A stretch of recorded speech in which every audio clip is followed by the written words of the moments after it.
다 같이 사도신경으로 신앙 고백하시면서 주일 예배를 드리겠습니다.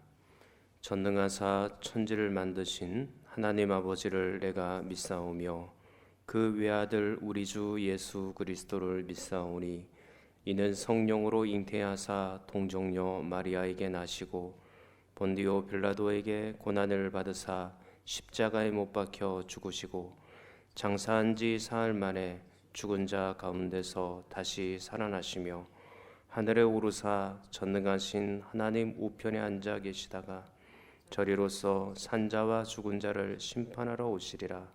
성령을 믿사오며 거룩한 공예와 성도가 서로 교통하는 것과 죄를 사하여 주시는 것과 몸이 다시 사는 것과 영원히 사는 것을 믿사옵나이다. 아멘. 찬송가 251장입니다. 찬송가 251장 함께 찬송하겠습니다.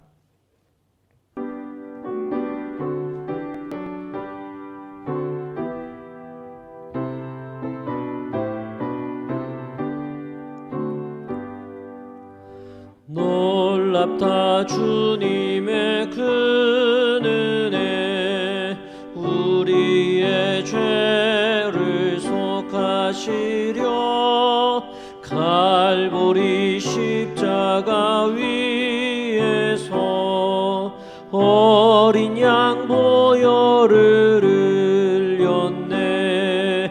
주의 은혜 우리의 죄를 다 씻었네. 주의 은혜 우리의 죄를 다 씻었네. 죄악은 성난 파도같이 우리 영혼을 위협하나 헤아릴 수 없는 주네. 십자가에서 보이셨네. 주의 은혜 우리의 죄를 다 씻었네. 주의 은혜 우리의 죄를 다 씻었네. 죄악에 물든 영혼들을 주께서 피로 씻으시네. 지금도 흐르는 그 피에 눈보다 더 이게 씻으라. 주의 은혜 우리의 죄를 다 씻었네. 주의 은혜 우리의 죄를 다 씻었네. 피할 수 없는 그 은혜를 믿는 자에게 거저주네. 형제여 주 앞에 나와서 더 지체 말고 곧 받으라. 주의 은혜 우리의 죄를 다 씻었네. 주의 은혜 우리의 죄를 다 씻었네.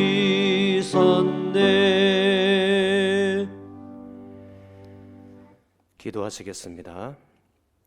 존귀하신 하나님 아버지, 어느 순간에서건 하나님을 높여드립니다. 우리의 마음과 삶을 받으시고 우리의 예배를 기쁘게 받아 주시옵소서. 우리가 늘 하나님께 불충하고 모든 면에서 허물과 죄가 많으나 예수 그리스도의 피로 깨끗하게 씻어주시고 거룩한 삶을 살게 하여 주시옵소서. 오늘도 각 가정에서 공예배를 드립니다. 각 가정에서 하나님께 드리는 예배를 받으시며 하나님의 자비와 사랑을 부어 주시옵고 사랑하는 자녀들이 손주들이 믿음 위에 굳게 서도록 인도하여 주시옵소서.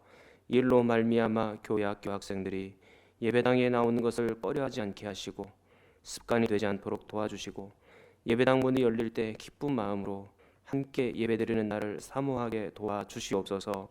코로나19로 고통당하는 이 땅의 많은 백성들을 불쌍히 여기시고 진정되게 하시고 새로운 소망이 있게 하시고 속히 치료되게 하시고 수고하시는 의료진과 공무원들에게 큰 힘과 지혜를 허락하여 주시옵소서. 우리 성도들의 상한 마음을 위로하시고 하나님 때문에 그래도 기뻐하며 살 수 있도록 도와주시옵소서. 하나님께 드려진 헌금을 기쁘게 받아주시며 감사한 마음으로 드려진 그 마음을 귀하게 여기시고 꼭 기억하여 주시옵소서. 하나님 말씀을 듣습니다.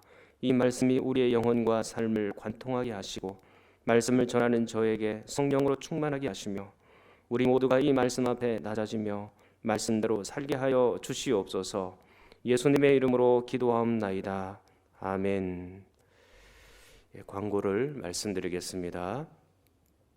오늘 역시 주일 오전 예배를 온라인 가정 공예배로 드립니다.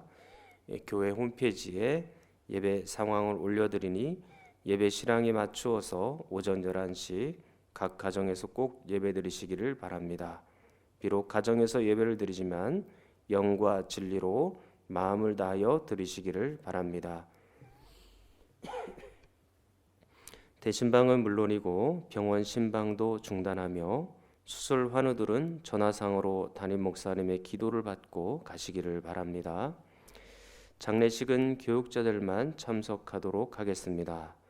각 가정 및 개인 처소에서도 성경 읽기와 묵상, 기도 생활을 계속해 주시기를 부탁드립니다.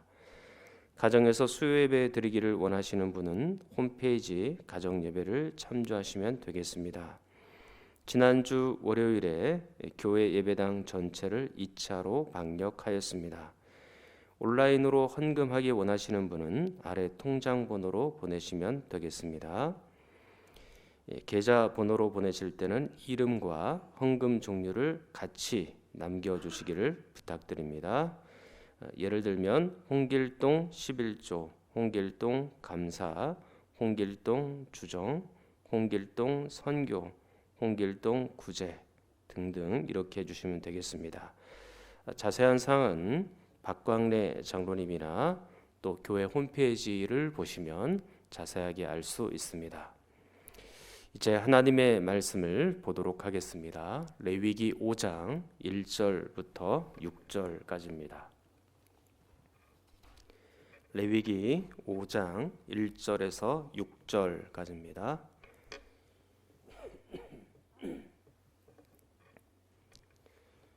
레위기 5장 1절에서 6절까지 제가 봉독해 드리겠습니다. 만일 누구든지 저주하는 소리를 듣고서도 증인이 되어 그가 본 것이나 알고 있는 것을 알리지 아니하면 그는 자기의 죄를 져야 할 것이요 그 허물이 그에게로 돌아갈 것이며 만일 누구든지 부정한 것들 곧 부정한 들짐승의 사체나 부정한 가축의 사체나 부정한 곤충의 사체를 만졌으면 부주중이라고 할지라도 그 몸이 더러워져서 허물이 있을 것이요 만일 부지 중에 어떤 사람의 부정에 당하는데 그 사람의 부정이 어떠한 부정이든지 그것을 깨달았을 때에는 허물이 있을 것이요 만일 누구든지 입술로 맹세하여 악한 일이든지 선한 일이든지 하리라고 함부로 말하면 그 사람이 함부로 말하여 맹세한 것이 무엇이든지 그가 깨닫지 못하다가 그것을 깨닫게 되었을 때에는 그중 하나에 그에게 허물이 있을 것이니 이 중 하나의 허물이 있을 때에는 아무 일에 잘못하였노라 자복하고 그 잘못으로 말미암아 여호와께 속죄제를 드리되 양떼 암컷 어린 양이나 염소를 끌어다가 속죄제를 드릴 것이요 제사장은 그의 허물을 위하여 속죄할지니라. 아멘. 하나님 은혜와 평안이 여러분 가정과 또 여러분 직장과 하시는 모든 일들, 또 부모님과 어린 자녀들, 청년들에게 함께하기를 간절히 축원합니다. 온라인 가정 공예배를 드린다고 했을 때 약간의 걱정이 있었습니다.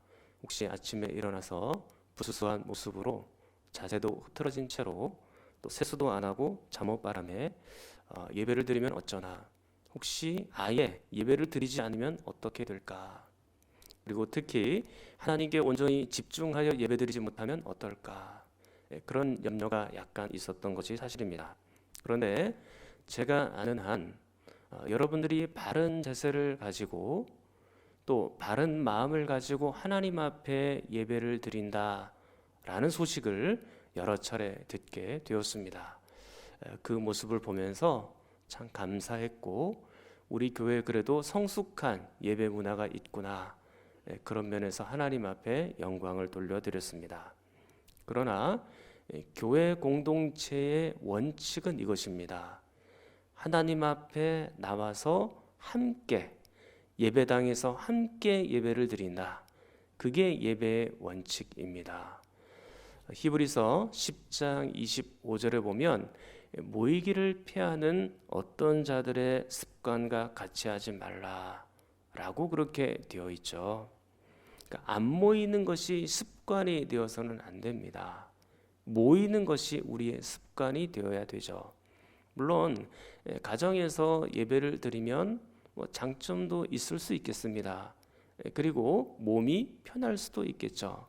그러나 몸이 편한 대로만 움직이면 안 됩니다. 우리는 그 몸이 시키는 대로 추구하는 존재도 아니고, 또 그것이 습관이 되지 않도록 각별히 유의를 하셔야 할 겁니다. 지금은 비상시국이라서 그렇지, 다시 예배당 문이 열리게 될 때 우린 예배당에 다 같이 모여가지고 함께 예배를 꼭 드리셔야 되는 것입니다. 그날을 열심히 사모하십시오. 우리 주일학교 학생들, 또 중고등부 학생들, 우리 청년들, 이 말씀을 꼭 마음에 새기시고 습관이 되지 말고 다음에 예배당에서 다 함께 예배를 꼭 드리셔야 됩니다. 계속해서 레위기 말씀을 보도록 하겠습니다. 5장 1절부터 13절은 부가적인 속죄제의 규례라고 제목을 붙일 수 있을 것 같습니다. 4장에서 속죄제를 다 다루지 못한 그 주제를 부가적으로 말씀하고 있는 것이죠. 특히 지난 주일에는 5장 1절부터 6절을 통해서 어떠한 때 속죄제를 드려야 할지 구체적으로 그 예로 세 가지를 본 겁니다. 자, 첫 번째 범죄가 1절에 나오는데요. 증인을 서지 않는 그런 경우이죠. 그러니까 이스라엘 백성들은 하나님의 자녀들이기 때문에 하나님이 거룩하시니 이스라엘 백성들도 거룩해야 되는 것입니다.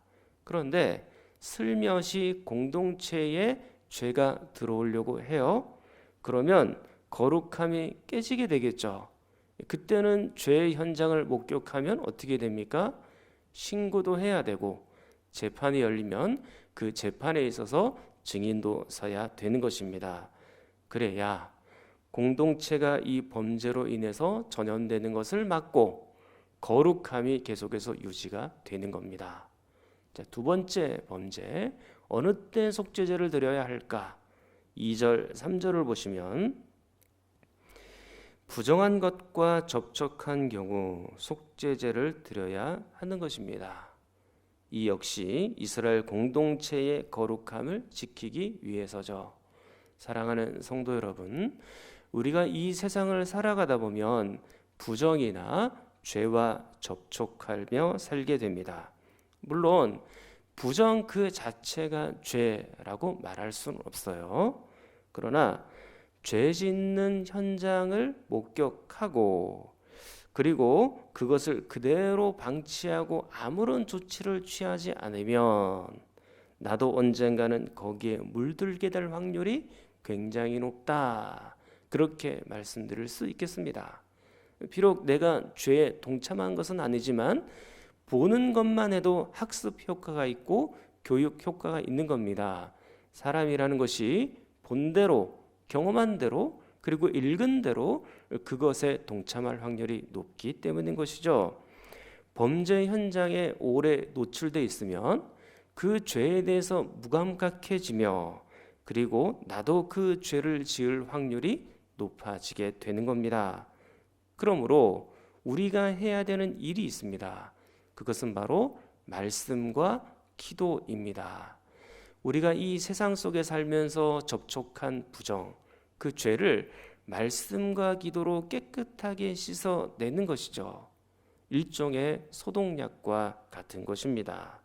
그러므로 여러분들은 매일매일 이 죄에 대해서, 이 부정에 대해서 하나님의 말씀을 읽으며 예수 그리스도의 십자가의 보혈의 피로 깨끗하게 씻고 기도하면서 그 일들을 이겨나가야 되는 것이죠. 말씀과 기도, 그것이 있어야 거룩함이 유지가 되는 겁니다. 이제 세 번째, 어떤 때 속죄제를 드려야 되는 것입니까? 자, 4절 말씀. 함부로 한 맹세, 즉 성급한 맹세를 하였을 경우 속죄제를 드려야 되는 겁니다. 그러니까 악한 맹세는 물론이거니와 선한 맹세를 할 때에도 성급하게 해서는 안 되죠.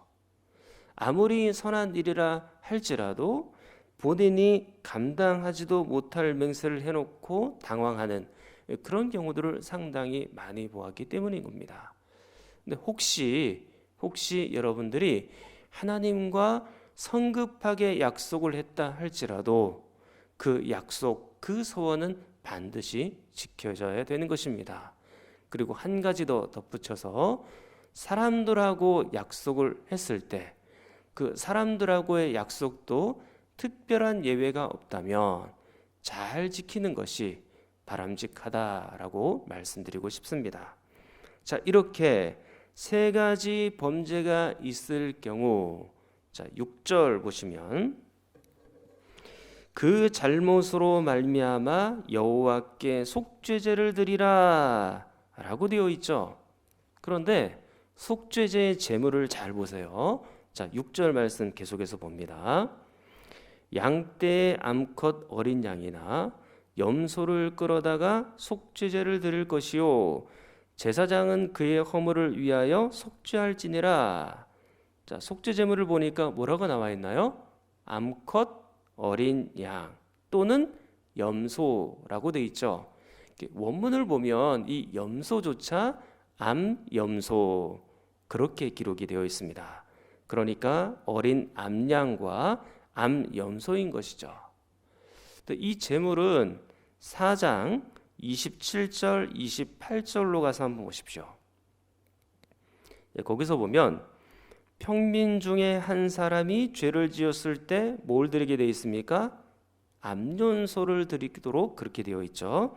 그리고 4장 32절 역시 평민이 죄를 지었을 때 뭘 드립니까? 어린 양, 그것도 암컷을 드리도록 그렇게 되어 있습니다. 자, 그렇다면 우리는 이 모습을 보면서 이렇게 질문할 수 있을 것 같아요. 그러면 이 범죄들은 평민들에게만 해당이 되는 것입니까? 혹시 제사장이나 회중이나 족장이나 이런 분들이 세 가지 범죄를 지었을 때 따로 속죄제를 안 드려도 되는 건가요? 그렇게 질문이 가능하겠죠. 그러나 그렇지 않습니다. 어떤 신분이든지 죄를 지었을 때는 속죄제를 드려야 되는 것입니다. 6절에서 암컷 어린 양, 암염소만 나온 것은 하나의 예를 든 것뿐이에요.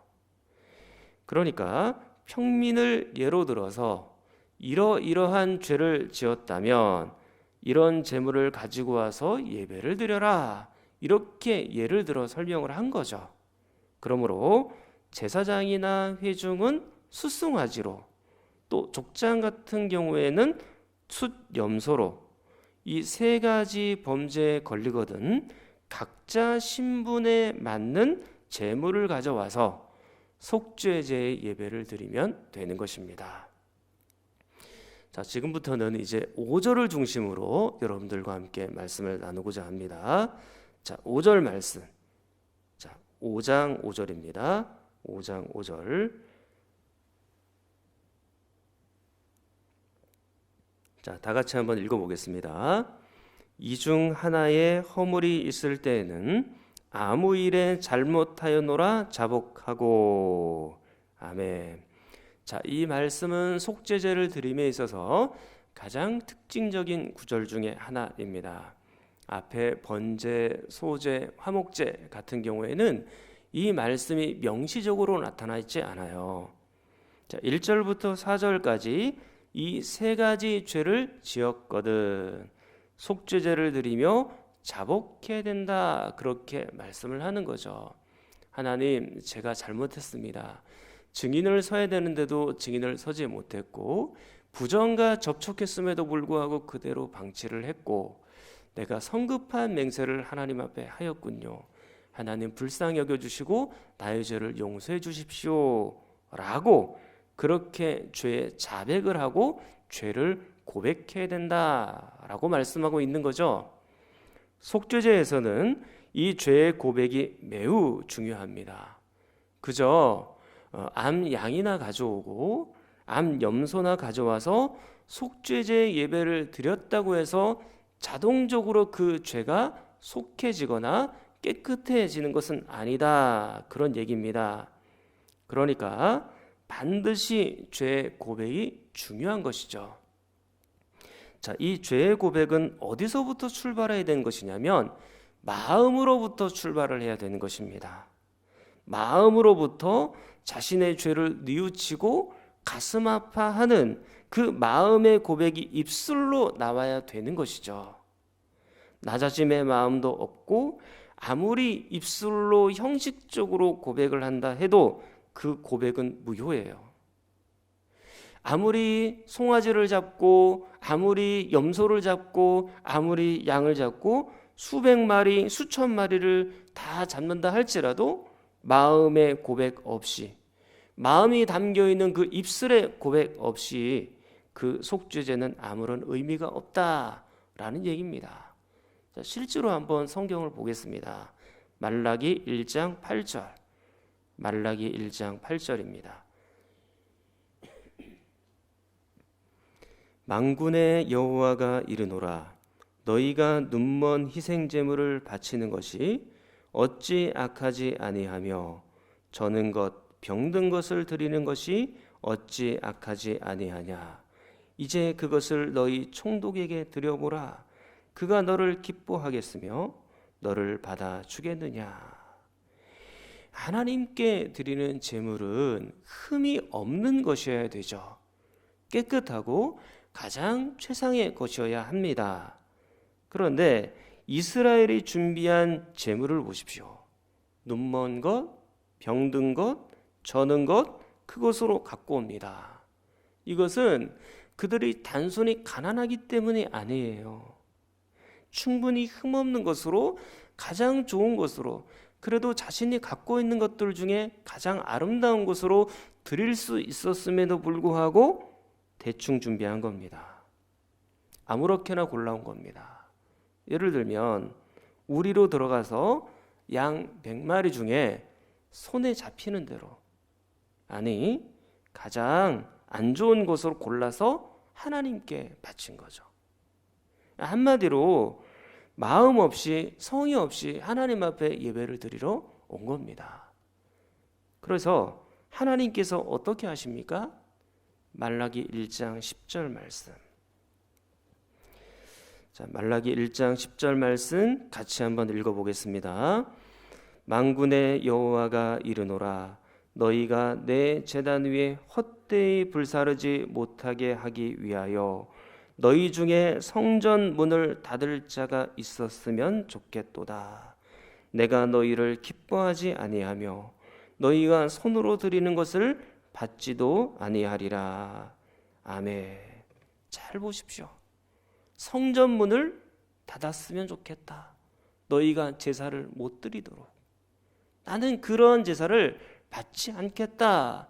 그렇게 말씀하시죠. 계속해서 13절 말씀 보십시오. 만군의 여호와가 이르노라 너희가 또 말하기를 이 일이 얼마나 번거로운고 하며 코웃음치고 훔친 물건과 저는 것 병든 것을 가져왔느니라.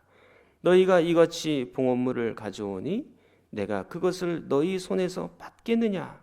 이는 여호와의 말이니라. 여기서도 보니까 아무렇게나 드려지는 예배, 마음이 완전히 빠진 그 예배 하나님께서 받지 않으신다, 그렇게 말씀하고 계시죠. 14절 짐승떼 가운데 수컷이 있거늘 그 서원하는 일에 흠이 있는 것으로 속여 내게 드리는 자는 저주를 받으리니 나는 큰 임금이요 내 이름은 이방 민족 중에서 두려워하는 것이 됨이니라. 만군의 여호와의 말이니라. 아멘. 자, 하나님은 어떤 분입니까? 큰 임금이라고 말하고 이방인들 중에서 두려움의 대상이라고 말합니다. 여기서 말하는 이 두려움은 경외하다, 그런 뜻이에요. 하나님은 이방 민족 중에서도 경외를 받으실 그런 분이신 것이죠. 그런데 이스라엘은 하나님을 경외하지도 않았고 두려워하지도 않았죠. 그러니까 하나님 앞에 저는 것, 병든 것, 눈먼 것, 그런 거 갖고 온 것 아닙니까? 아무렇게나 예배드리러 오는 거죠. 아이 귀찮아. 아이 벌써 이 절기가 또 되었네. 벌써 주일이 되었네. 벌써 또 예배가 시작되었네. 아이 그냥 뭐 대충 드리지 뭐. 안 드리기에는 뭔가 찝찝하고 전혀 마음이 섞이지 않은 상태에서 그냥 온 겁니다. 말라기 1장 9절을 보십시오. 거기 보니까 이스라엘이 이렇게도 말합니다. 하나님께 은혜를 구하면서 우리를 불쌍히 여겨 주십시오. 말은 그렇게 해요. 말은 이렇게 번지르르 한데 그 마음에는 전혀 낮아진 마음도 없고 겸손한 마음도 없으며 회개의 마음도 없이 하나님께 그저 찾아온 겁니다. 그런데요, 하나님은 이 모든 것들을 다 구별해 내십니다. 마음이 없는 형식적인 예배, 마음이 전혀 없는 형식적인 죄 자백은 하나님이 듣지를 않으시는 거죠. 하나님은 다 구별하십니다. 그런 제사는 하나님이 받지를 않으시죠. 하나님 큰 임금이시며 우리의 속마음까지 다 꿰뚫어 보시는 전지전능하신 하나님이시니까요. 그 하나님을 두려워하고 경외하는 마음으로 하나님 앞에 나와서 예배드리는 여러분이 되기를 축원합니다. 하나님은 이스라엘의 마음 받기를 원하시는 거예요. 정말로 뉘우치며 회개하며 가슴 아파하고 다시는 그런 죄를 짓지 않으리라고 그 결심을 하고 입술의 고백, 그것을 하나님이 받기를 원하시는 것이죠. 그러므로 속죄제를 드렸다고만 해서 안심하면 안 되는 것입니다. 여전히 마음은 전혀 없는 상태에서 자신이 죄를 짓고 나니 뭔가 찝찝하잖아요. 그래서 형식적인 제물, 그리고 눈먼 것, 병든 것 가져와서 속죄제를 드렸어요. 그리고 나서 이제 내 죄는 용서받았겠지, 내 죄는 용서가 이루어졌겠지, 그런 제사를 드린다고 해서 자동적으로 죄가 용서되는 것이 아니다, 그 얘기입니다. 마음의 부담은 좀 덜었겠죠. 그러나 죄는 여전히 그대로 있습니다. 우리는 이쯤에서 요한일서 1장 9절 말씀이 떠올라질 수 있습니다. 너무나 유명한 말씀이니까요. 한번 같이 읽겠습니다. 만일 우리가 우리 죄를 자백하면 그는 미쁘시고 의로우사 우리 죄를 사하시며 우리를 모든 불의에서 깨끗하게 하실 것이요. 아멘. 오늘 레위기 5장 5절 말씀과 매우 흡사하죠. 우리 죄를 자백하면 하나님께서는 우리의 죄를 용서해 주시는 줄 믿습니다. 그런데 오해하시면 안 돼요. 자백만 하면 무조건적으로 자동적으로 용서가 되는 것이 아닙니다. 그래, 형식적으로나마 내가 죄를 고백했으니까 어쩔 수 없구나. 나는 레위기 5장 5절 말씀도 했고 요한일서 1장 9절도 말씀을 했으니까, 죄를 자백하면 용서해 준다고 했으니까 이 말씀 때문에 어쩔 수 없이 너를 용서해야 되겠구나. 그런 의미가 아니다라는 것입니다. 마음이 없는 죄 자백, 마음이 빠진 형식적인 죄 자백, 그것은 하나님이 도무지 받지를 않으시는 거죠. 그리고 한 가지 더, 마음을 다하여 진심으로 자백하고 고백했다 할지라도 다음번에 또 그 죄를 반복하여 지으며, 그리고 또다시 죄 지을 생각을 한다라는 것은 참된 죄 고백이라고 말할 수 없는 것입니다. 마음을 다하여 죄를 고백했으면 그 죄를 짓지 않아야 되죠. 반복하지 않아야 됩니다. 그것이 바로 참된 죄 고백이라고 말할 수 있는 겁니다. 사랑하는 성도 여러분, 말라기 1장 10절 말씀을 다시 한번 보십시오. 마음을 다하여 드리는 예배가 없을 때 하나님께서 뭐라고 말씀하셨는지를 기억해 보십시오. 누군가가 성전 문을 닫았으면 좋겠다. 더 이상 그들이 예배를 드리지 못하도록 내가 그 예배를 받겠느냐, 그렇게 말씀을 했죠. 저는 이 말씀을 묵상하면서 넓게는 이 온 세상의 교회들, 그리고 또 조국교회, 그리고 좁게는 우리 교회를 생각하면서 너무나도 마음이 아팠습니다. 오늘날 조국교회 예배당 문이 닫혀 있죠. 그런데 우리의 예배는 아무런 문제가 없고 아무런 이상이 없습니까? 하나님 앞에 예배 드리러 올 때 마음 없이 늘 그렇게 왔었던 것은 아닙니까?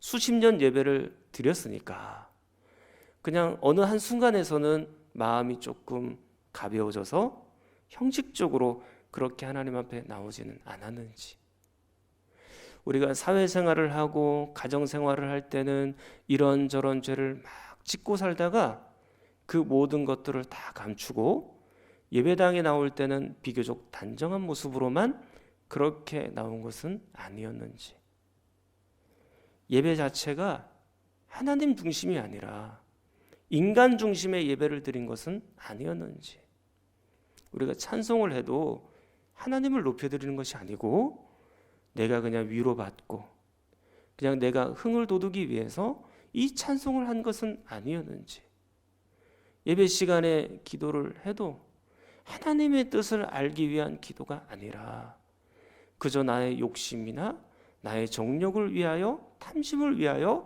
하나님 앞에 그렇게 아뢰지는 않았는지, 설교를 들어도 그 설교를 평가하고 비난하고 잘했네 못했네 그렇게 평가할 줄은 알았지만 그 말씀을 내 삶에 얼마나 적용을 해 왔는지, 은혜를 받았다고 말하면서도 정작 그 말씀대로 살려고 얼마나 몸부림을 쳤는지, 또 설교의 내용은 세상의 욕망을 부추기고 어떤 죄를 지어도 하나님은 여러분의 편일 겁니다.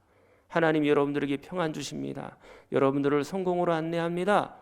그렇게 세속적인 설교를 하지는 않았었는지, 이런 예배를 하나님이 받으시겠냐.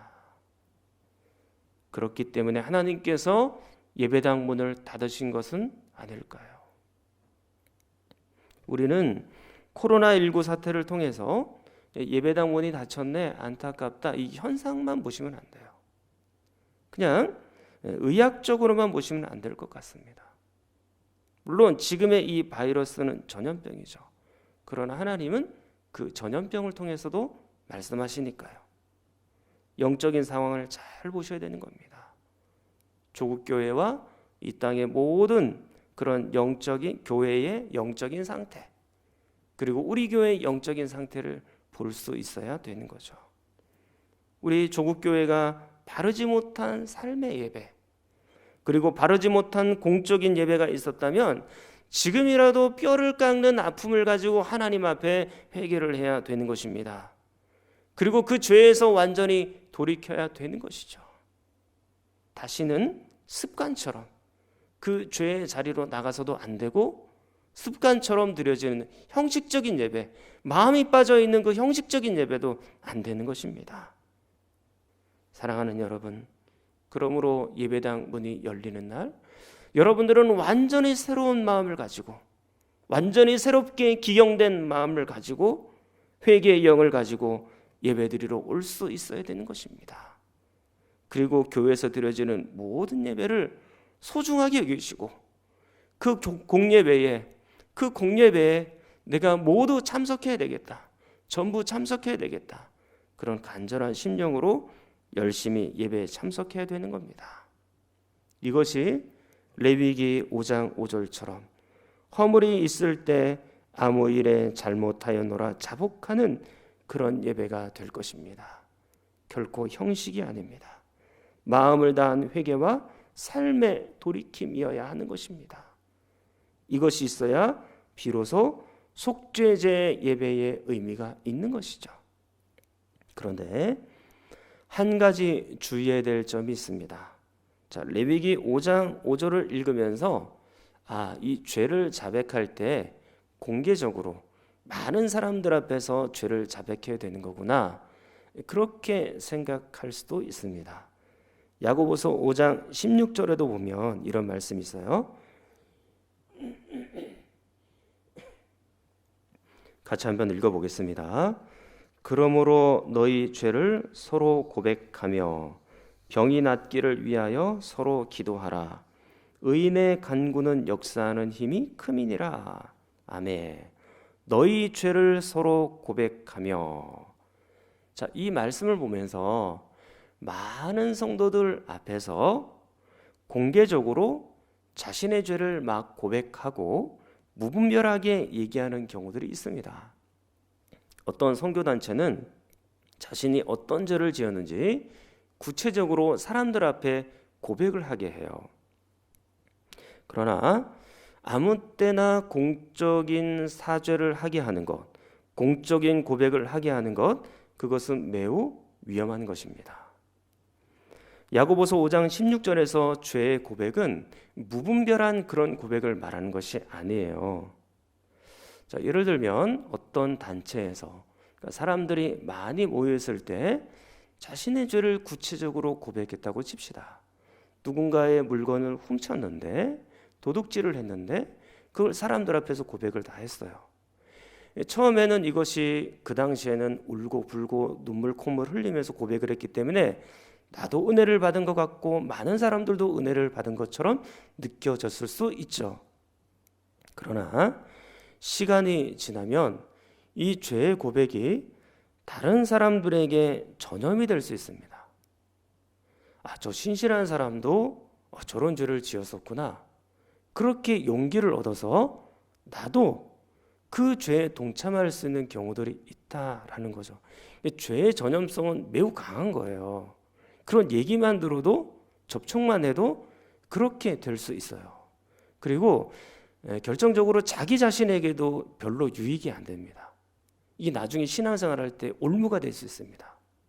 내가 이 공동체에다 죄를 고백해 놨는데 나중에 그 사람을 보면서 저 사람은 옛날에 그런 일을 했었대, 그 사람을 볼 때마다 마음속에 그게 떠오르거든요. 그러면 신앙생활을 할 때 공동체 안에서 같이 해야 되는데 그게 보통 어려운 일은 아니에요. 이런 일들이 좀 위험할 수 있는 거죠. 자, 여기에 대해서 웨스트민스터 신앙고백서, 웨스트민스터 신앙고백서는 성경 다음으로 장로교인들이 가장 신뢰하는 문서거든요. 그 웨스트민스터 신앙고백서에서는 이렇게 지도를 합니다. 15장 6항에 보면 이렇게 돼 있어요. 자, 한번 여러분들이 잘 한번 보시기를 바랍니다. 제가 한번 읽어드릴게요. 모든 사람은 하나님께 자기의 죄를 어떻게 돼 있습니까? 개인적으로 고백해야 하며 그 죄에 대한 용서를 간구해야 한다. 그렇게 간구할 때, 그리고 그 죄들을 버릴 때 하나님의 긍휼을 덧입게 된다. 그렇게 돼 있죠. 죄는 하나님께 고백을 하는 거예요. 이것이 기본입니다. 그러니까 사람에게 고백을 했다고 해서 죄가 용서받는 건 아니에요. 하나님께 죄를 고백해야 용서받는 것이에요. 자, 근데 거기서만 멈추면 안 되고요. 조금 그 다음을 보셔야 됩니다. 계속해서 그러므로 거기부터 봅니다. 그러므로 자기의 형제나 또는 그리스도의 교회를 험담한 사람들은 사적으로 혹은 공적으로 자기의 죄를 기꺼이 고백하며 통회하고 손상을 입은 사람들에게 자기의 회개한 것을 보여주어야 하는 것이다. 자, 이게 무슨 말이냐면 기본적으로는 하나님 앞에 죄를 고백해야 한다는 거예요. 사람들에게 고백해서 죄가 용서받는 게 아니고 하나님께 죄를 고백해 용서를 받죠. 그런데 어떠한 죄를 지어서 상처를 입힌 대상이 있거들라 그 사람에게 찾아가서 죄를 빌어야 된다. 그런 뜻입니다. 그러니까 특정한 사람에게 상처를 주었다든지 험담을 했잖아요. 그러면 그 사람에게 찾아가서 그 개인에게 찾아가서 하나님께도 기도하지만 그 개인에게도 사죄해야 되는 것입니다. 내가 잘못했다고 죄의 고백을 해야 되는 것이죠. 그런데 이게 만약에 교회를 험담했다면, 그리고 교회를 어렵게 하고 교회를 힘들게 하고 교회 앞에 죄를 지었다면 어떻게 될까요? 여기서 똑같습니다. 그때는 하나님께도 기도해야 되겠지만 그때는 교회 앞에서 공적으로 그때는 죄의 고백을 하라. 그렇게 지금 지도를 해놓고 있는 것이죠. 그러나 다른 사람이나 또는 교회에 상처를 주지 않았고 혼자 마음속에 죄를 짓고 어떤 정욕이나 탐심이나 그런 것들을 품었을 경우에는 하나님과 해결을 해야 되는 거죠. 그러니까 아무 때나 사람들 앞에서 구체적으로 죄를 막 고백하는 게 아니다. 그 얘기입니다. 이제 말씀을 맺겠습니다. 속죄제는 앞에 나온 번제, 소제, 화목제와는 다르게 하나님 앞에 죄를 고백하는 그 의식이 있습니다. 그렇게 해서 또 제물을 잡고 또 피를 뿌리고 그리고 제물을 태워서 하나님 앞에 속죄제 예배를 드리는 거죠. 사랑하는 여러분, 저는 여러분이 각자의 처소에서 자신의 죄를 하나님께 고백할 수 있기를 바랍니다. 그것도 여러분의 마음을 전부 쏟아서 하나님 앞에 기도하십시오. 혹시 우리의 죄를 하나님 앞에 고백하다가 옆에 있는 가족들이 들을 수도 있겠죠. 그렇다면 크게 회개 기도를 하시고 마음으로는 구체적으로 하나님 앞에 아뢰면 되는 것입니다. 그것도 걸리면 이 마음속에 구체적으로 그 죄를 떠올리면서 하나님 앞에 입술만 달싹거리면서 그렇게 회개의 기도를 하면 되는 겁니다. 혹여 나의 죄로 예배당 문이 닫힌 것은 아닌지, 혹여 나의 죄로 인하여 예배당 문이 닫힌 것은 아닌지, 그것을 우리가 진지하게 고민하고 생각해 보아야 될 때입니다. 이제 함께 통성으로 기도하겠습니다. 하나님 아버지, 연일 우리의 죄를 하나님 앞에 자백합니다. 음행과 더러운 것과 우상 숭배와 원수 맺음과 분쟁과 시기와 우리의 분노를 하나님 앞에 회개합니다. 또한 서로 당을 짓고 분열하고 나누어진 것이 있었다면 회개합니다. 투기와 술 취함과 방탕함을 회개합니다. 이 민족과 교회와 나의 죄를 자백하오니 우리를 불쌍히 여겨 주시고 용서하시고 예배당 문을 속히 열어 주시옵소서. 다시는 우리 죄로 교회를 더럽히지 않게 하시고 하나님의 영광을 가리지 않도록 도와주시옵소서. 우리 교회 환우들을 위하여 또 코로나19 빨리 종식되도록 저 북녘 땅에도 복음이 전해지도록 함께 기도합니다. 전능하신 아버지 하나님, 우리 죄를 하나님 앞에 자백하며 고백합니다. 우리가 수많은 죄가 있었습니다. 우리의 행동으로 우리의 삶에도 죄가 있었지만 우리의 영혼 안에, 우리의 생각 안에, 우리의 머릿속에 죄를 안고 살아갔던 이 악한 자식들을 하나님께서 용서하여 주시옵소서. 하나님, 우리의 음행을 자백합니다. 우리가 더러운 것이 있었습니다. 여전히 하나님보다 이 세상을 더 섬기는 우상 숭배가 있었습니다. 원수를 맺었고 미워하였고 다른 사람들을 시기하였고 분쟁 가운데로 들어가 싸우기를 좋아했습니다. 하나님, 우리의 이 안타까운 분노를 회개합니다. 하나님, 불쌍히 여겨 주옵소서. 예수 그리스도의 피로 씻어 주시옵소서. 우리가 교회 안에서 당을 짓는 경우들이 있었습니다. 네 편 내 편 가르는 적이 있었고 분열하고 나뉘어진 적도 있었습니다. 하나님, 그 모든 죄를 회개합니다. 우리가 다른 사람들에 대하여 투기하였고 질투하였고 다른 사람들이 잘 되는 것을 제대로 보지 못하였으며 우리가 성령에 의하여 이끌려 살아가야 될 터인데 술 취하였습니다. 성령의 세술에 취한 것이 아니라 이 땅에 있는 것을 술 취하며 살았습니다. 우리의 이 방탕함을 회개합니다. 우리가 쾌락을 더 하나님 앞에 사랑하였습니다. 하나님, 저희들의 민족의 죄와 교회의 죄와 나의 모든 죄를 고백합니다. 하나님, 용서하여 주시옵고 아버지 하나님, 예배당 문이 어떻게 빨리 열릴 수 있을지 하나님께서 도와주시기를 간절히 원합니다. 하나님, 다시는 하나님의 영광이 가려지는 일이 없도록 저 불신자들 틈에서 하나님의 이름이 영광을 가리는 그런 일들이 없도록 하나님, 우리를 하나님의 은혜로 성령의 능력으로 이끌어 가시기를 간절히 소망하고 원합니다. 성령께서 우리를 주장하지 않으시면, 하나님이 우리를 도와주시지 않으시면 우리는 날마다 죄를 짓고 살아갈 수밖에 없사오니 하나님, 우리 심령과 마음 속에서 하나님 의지하고 하나님을 더 기대어 말씀과 기도로 날마다 승리해가는 모든 성도들이 되게 하여 주시옵소서. 우리에게 관호들이 여전히 있습니다. 하나님, 고쳐주시고 회복시켜 주시옵소서.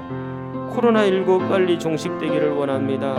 이 만수독 지역의 주민들과 특히 대구 경북 지역의 주민들 불쌍히 여겨 주옵시고 중국과 유럽과 미국과 온 대륙에 이 모든 코로나19가 확산되어 있사오니 하나님 아버지께서 고쳐주시며 이 땅을 새롭게 하시며 우리 공무원들과 의료진들에게 하나님의 사랑을 부어주시고 자신의 사명을 감당하는 동안에 하나님께서 은혜 넘치게 하시고 힘을 주시고 지혜를 허락하여 주시고 치료제도 빨리 개발이 되도록 은혜를 주님 더하여 주옵소서. 저 북녘 땅은 지금 어떻게 지내가고 있는지, 코로나19로 인하여 혹시 고통당하고 있는 것은 아는지 우리가 알 수는 없습니다. 하나님, 저 북녘 땅에도 그 모든 전염병이 잦아들게 하여 주옵시고 또한 그들 속에 예수 그리스도의 복음이 깊이 들어가 그들도 하나님을 믿는, 언젠가는 남북이 평화적으로 통일되어 하나님 앞에 마음껏 예배할 수 있는 그런 날들이 꼭 오게 하여 주시옵소서.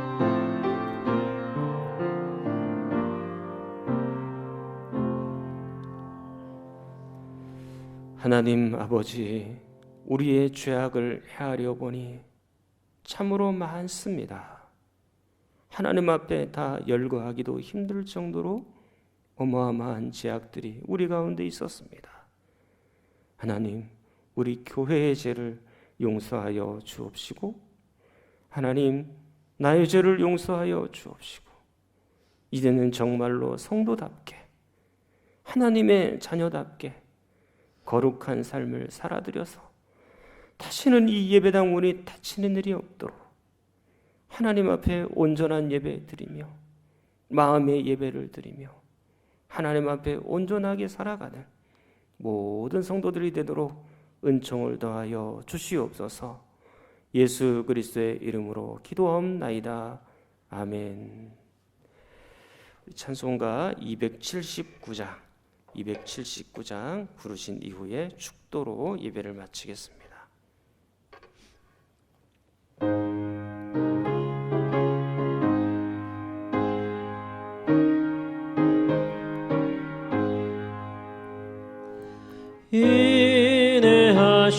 구세 주여 내가 비오니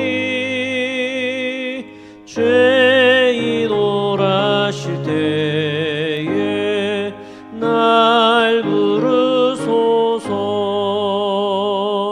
주여 주여 내가 비오니 죄인 오라실 때에 날 부르소서. 자비하신 보좌 앞에 꿇어 엎드려 자복하고 회개하니 믿음 주소서. 주여 주여 내가 비오니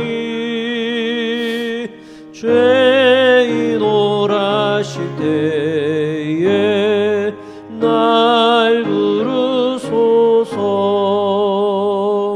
주의 공로 의지하여 주께 가오니 상한 마음을 고치시고 구원하소서. 주여 주여 내가 비오니 죄인 오라실 때에 날 부르소서. 만복 근원 우리 주여 위로하소서. 우리 주와 같으시니 어디 있을까. 주여 주여 내가 비오니 죄인 오라실 때에 날 부르소서.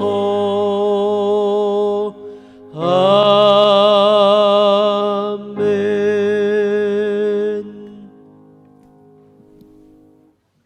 이제는 우리 주 예수 그리스도의 은혜와 하나님의 크신 사랑하심과 성령의 위로 교통하심이 나 같은 죄인을 부르사 하나님의 자녀로 삼아 주셨고 하나님의 백성 되게 해 주셨는데 이제 다시는 우리 죄로 인하여 이 예배당 문이 닫히는 일이 없도록 우리의 죄를 잘 회개하고 더 이상 죄의 자리로 돌아가지 않는 당신의 선한 백성들 위해, 어린 자녀들 위해, 청년들 위해, 이 가정 위해 영원토록 함께 있을지어다. 아멘.